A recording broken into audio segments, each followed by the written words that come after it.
Mike Hanson. I'm Director of Sustainable Business for WSH.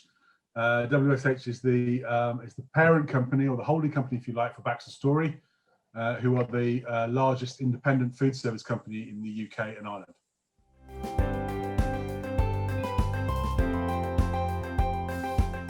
WSH is, as I say, is the parent company of BaxterStorey, and we have sister companies, which is more retail focused and some education. So we have Benugo, CSEs, and in education we have Holroyd Howe and Caterlink, and we also have a front of house reception management company called Portico.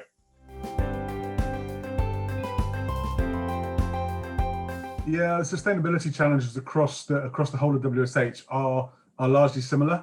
Some are slightly more focused because, for example, within BaxterStorey, we're actually working very closely with our clients. So we may actually have to dovetail in with their sustainability requirements and their particular targets and goals. Whereas in some of our more retail business, so Benugo, we have a mixture where some of our Benugo sites actually sit within a client business, and some are clients in terms of working in stations and what have you. So we still report through to a client, and then some are purely retail, so in the high street. So again, we have some slightly different requirements, but on the whole, the principles are the same. You know, energy efficiency, carbon reduction, food waste management, packaging, etc., is all the same in any form of hospitality.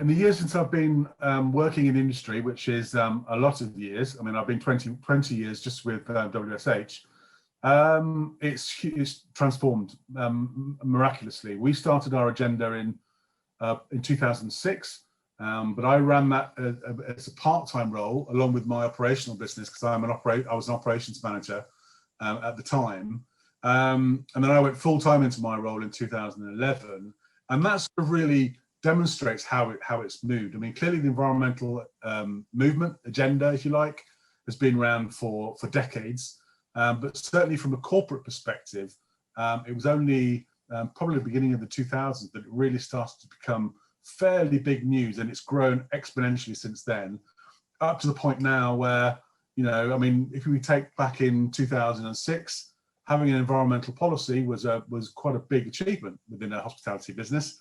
Now the requirement is to have, for example, a net zero strategy. So you can see how it's massively changed.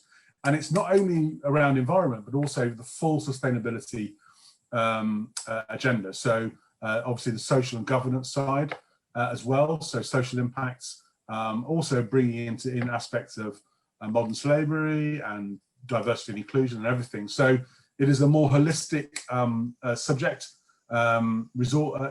area that we need to focus on, and it's just getting more and more important all the time, and it launched even further forward through as a result of COVID and the pandemic.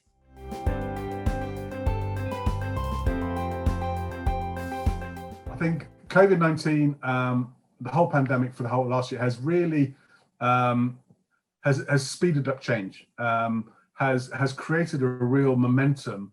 It was almost like a perfect storm. We had clearly before 2017, we had the whole issue around plastics that was brought to everyone's focus through Blue Planet, all the way through to all the different agendas, all the different things on TV that everyone has recognised. And then COVID really created an opportunity for the reset. And it is a bit of a commonly used term, sort of build back better and green recovery, but it's absolutely true. Everyone was working at home, or largely working from home, not everyone obviously, but they were potentially thinking about a bit more about their food, a bit more about more in touch with nature.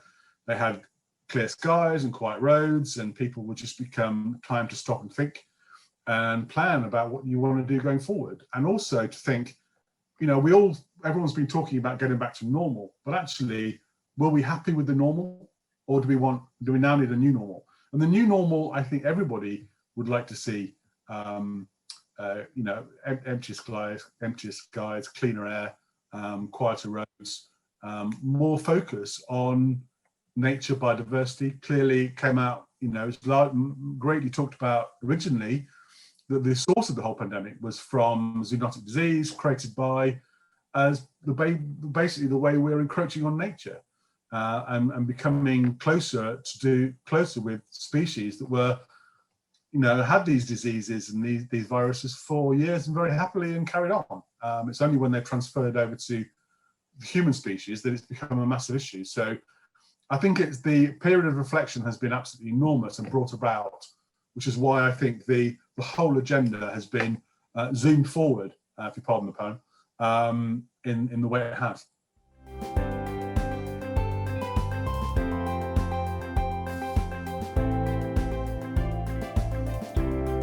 I think as a result of COVID, the way the hospitality sector and food service specifically will operate will be different. I mean, it's changed. There's no doubt about it. I mean, I think one of the biggest changes, and this has impacted everybody, is the amount people have been working from home. And as time has gone on, I think from the need to be meeting with our colleagues, the social side of our business, actually, hospitality, food service is an extremely personable industry. We thrive on that, but I do think that there will be an element of going forward more hybrid style working. So people will be working from home or based from home, maybe 2 days a week. In one of our town halls that we had, our CEO had, was talking about there may be more hybrid working, and that might mean that people may work less days in the office, but maybe more hours.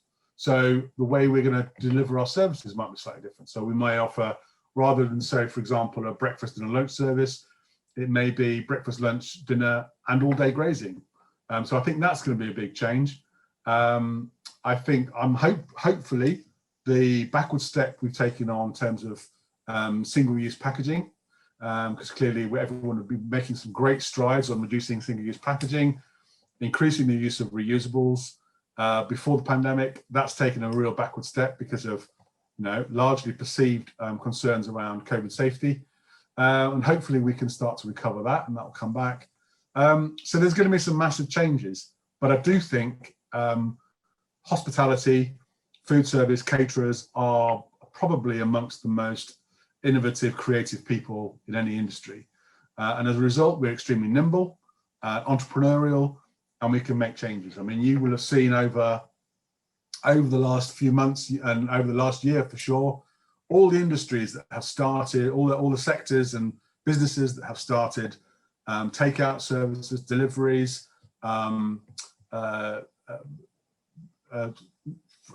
tills that have got no staff, so they're self-tills.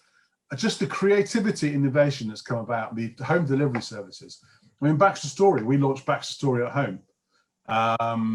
Probably halfway through last year, maybe July, August time, I think it was.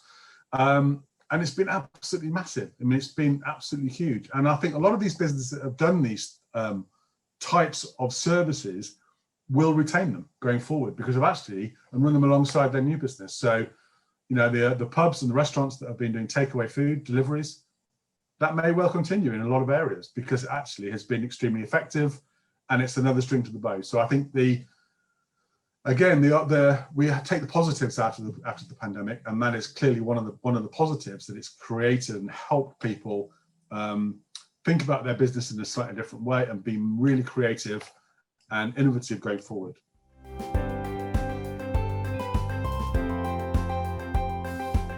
Caterers, food service operators have got a responsibility to help customers and consumers make more sustainable choices.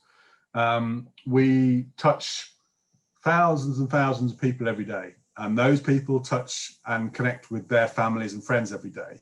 So if we have a real responsibility to be an influencer, we have skills and expertise in our own business, whether that's in sustainability, in nutrition, in allergen management, whatever it may be. We have an opportunity to share that knowledge with our customers, and we can do that through engagement, through training, through presentations, through labeling, through signage, through actual menu choices, and actually helping people to understand. So, for example, we offer more plant-based dishes, as most people are, and just helping the consumer to understand why we're doing that and how we're doing that, and then helping those consumers understand how they can make that dish at home. So, for example, during Veganuary, we would offer some amazing plant-based dishes, explain why we're doing that, explain what it means. If we can, look at some sort of carbon labeling to give people an understanding of what that means,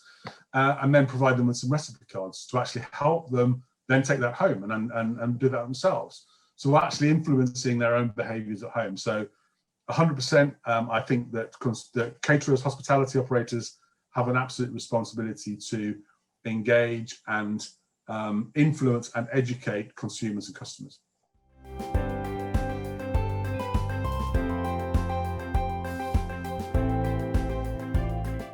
Huge. I mean, the agenda, the whole agenda, and the innovation and the creativity and the educating our consumers, it works both ways. So actually, our supplier, in terms of supply chain, so our suppliers will provide us what we're demanding, and we will provide what our customers are demanding.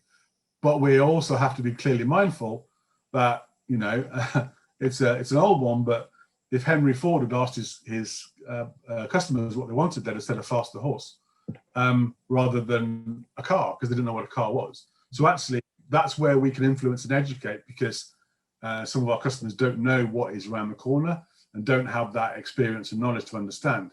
And we drive that both ways, down the supply chain and up the supply chain. So we then need to feed that back to our suppliers to say, well, actually, this is what we want. Conversely, they will also come to us with new products that will come to market. So it works both ways, and collaboration is the way forward, clearly. And that's the way we actually, the whole industry moves forward, is down to our consumers, back to our suppliers.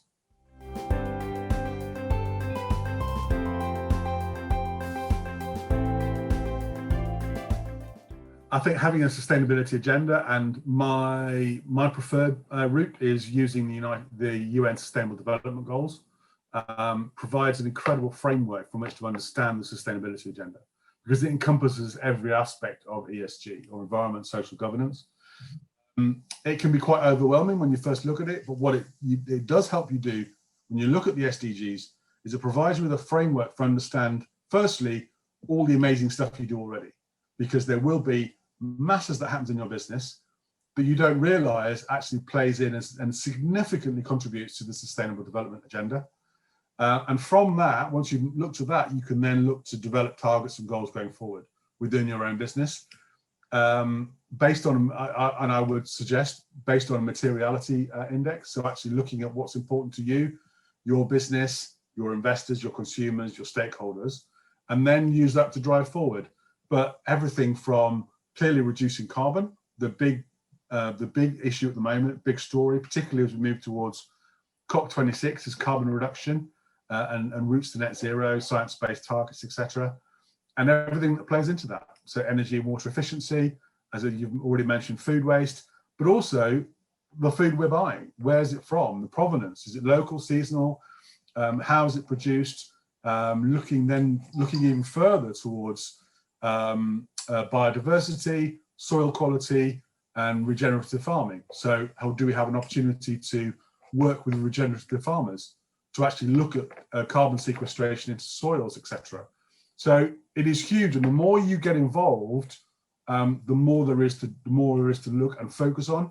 But the Sustainable Development Goals provide you with that amazing framework to look at each area in turn and really focus and understand, and then develop specific targets that play into each of those goals.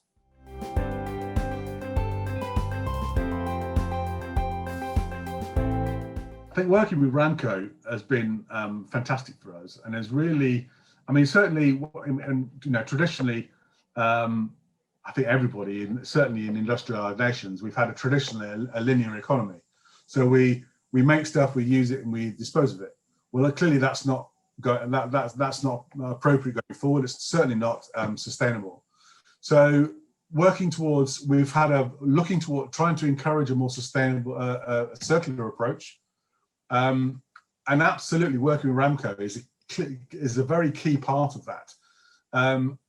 to actually provide a second life for equipment we no longer require within our systems.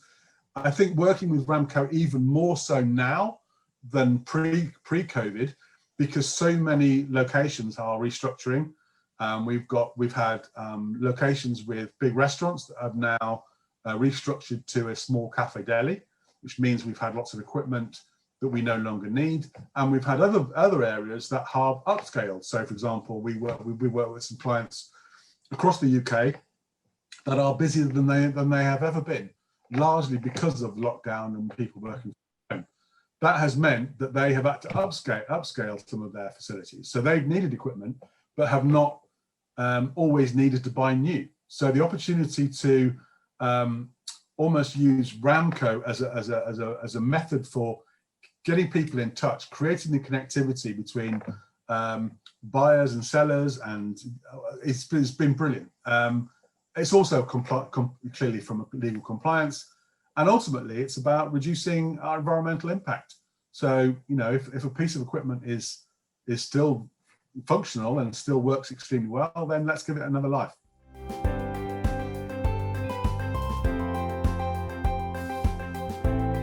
The way that the agenda has accelerated and brought forward changes that may have taken a few years to get there has accelerated that change, and is in place now, or the demands are there for it now.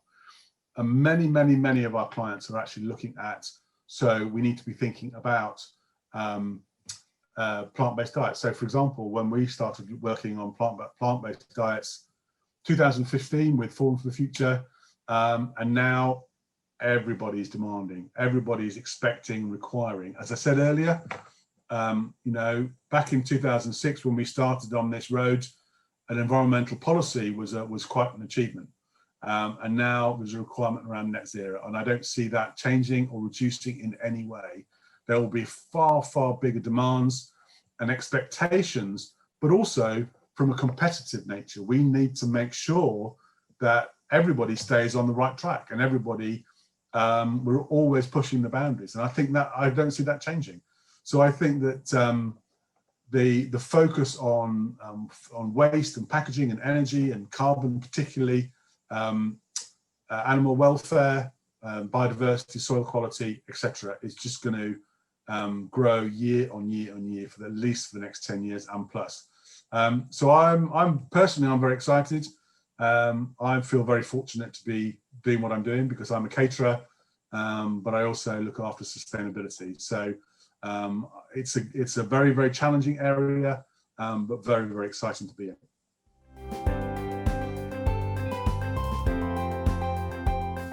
Massively more now than ever, a focus from your teams and your employees in terms of their expectations of what their business looks like and the business that they want to work for. And it's becoming a huge sustainability is a massive agenda point, particularly for younger people coming into the industry, and clearly, certainly post pandemic, when unfortunately we've had to lose an awful lot of people. Hopefully we'll get to a position where we will be re-recruiting, and we'll be growing our businesses again, all of us, from pubs, restaurants, hotels, everybody will be re-recruiting. And what they'll be looking for is those businesses that are have a sustainable business agenda. It's really important. You know, we're looking. We've launched our employee resource group, so our champions network. We're in a brilliant position. We formed a corporate partnership with IEMA, which is the Institute of Environmental Management Assessment, so we can deliver accredited training. Thank you to those individuals, but also to help us roll out our agenda across the entire business to really embed sustainability into the DNA of the business. So no longer is sustainability nice to have, it's on the side. It's absolutely integral, it's absolutely right in every business decision. And that is brilliant. And as I said before, it's really exciting. And we want to bring people into the business that are like-minded. So, you know, I think that it is a huge focus for the whole of the hospitality sector. In fact, for all industry in the whole of the UK, globally, going forward.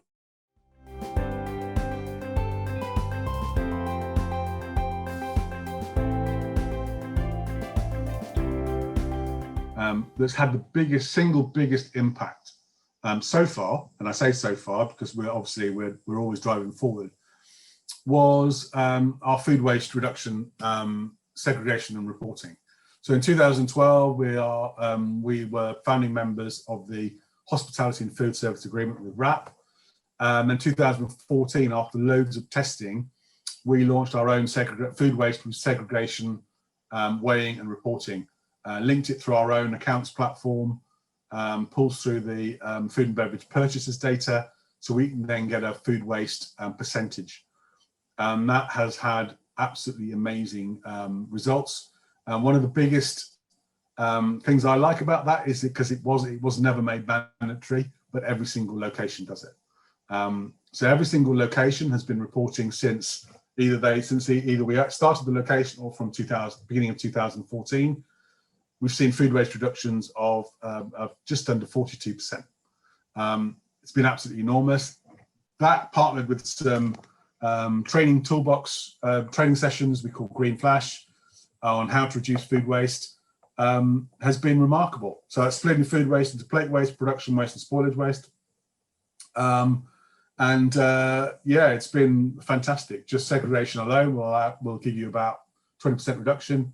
And then the remaining 23% has been brought around by the increase in training and awareness. So that is something that people can do at work. It's had amazing results in terms of cost reductions, cost of waste reductions, energy reductions, and also environmental from a carbon perspective, and morally, obviously.